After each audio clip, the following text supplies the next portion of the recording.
Tonight, it was a gruesome discovery back in August. 3 bodies found in the trunk of a car. But this evening, there has been a major development. Our 10 News reporter Matt Boone is in Paradise Hills with the announcement that a suspect is now in custody. Well, guys, for more than a month, why those bodies ended up in a trunk here on this street remained a mystery. Until today, the U.S. attorney saying those 3 people were Chinese citizens who were smuggled across the border. The person who allegedly drove them now under arrest.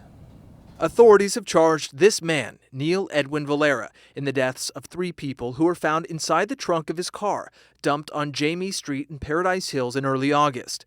Residents called police on August 11th after noticing a foul smell and blood dripping from a 1999 BMW. Authorities traced it back to Valera, a 50-year-old American citizen from El Paso. He'd been living in Tijuana and working as a truck driver, according to the U.S. attorney.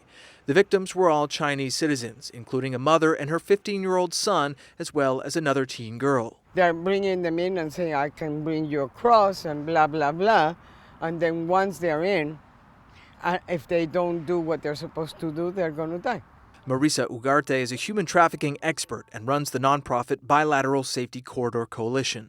She doesn't know all the details in this particular case, but says it's similar to one she's worked on before, where people are brought over by trafficking groups on the false premise of asylum or a visa, but then are forced into slave labor or sex work. So then you're sent to a massage parlor for happy endings, or you are sent to a Chinese restaurant. It could be many ways that they have to pay off that debt now incurred. In this case, it appears that payment was death, though exactly how and why they were killed has not yet been released. They had already crossed, so that's an interesting part.